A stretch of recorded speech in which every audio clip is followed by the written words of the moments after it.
Today we'll make a very traditional Georgian dish called Khinkali.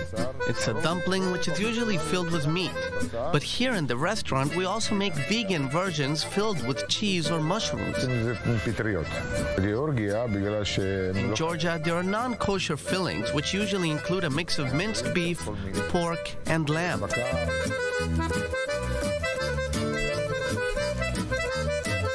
The origin of Khinkali is in Khepsureti, which is a mountainous area in Georgia.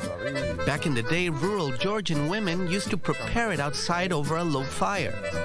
The dish was always eaten with the hands to prevent spilling the juice, which is created inside the dumpling during the cooking process.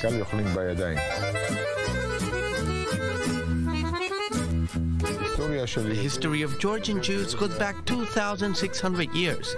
Throughout these years, they managed to keep their religion in Georgia and didn't assimilate with non-Jews. When it comes to food, the dishes were adapted from local Georgian kitchens, but were modified to a kosher version.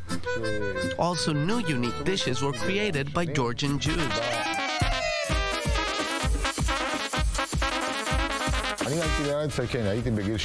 I immigrated to Israel at the age of 16.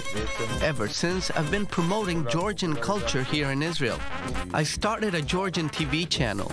I sing and perform in my native language all over the world. And 3 years ago, I opened this restaurant. The Georgian community in Israel includes more than 100,000 people and is a very united community. Georgians remember where they came from and love their old home deeply. I believe that food is one of the strongest ways to keep the culture alive.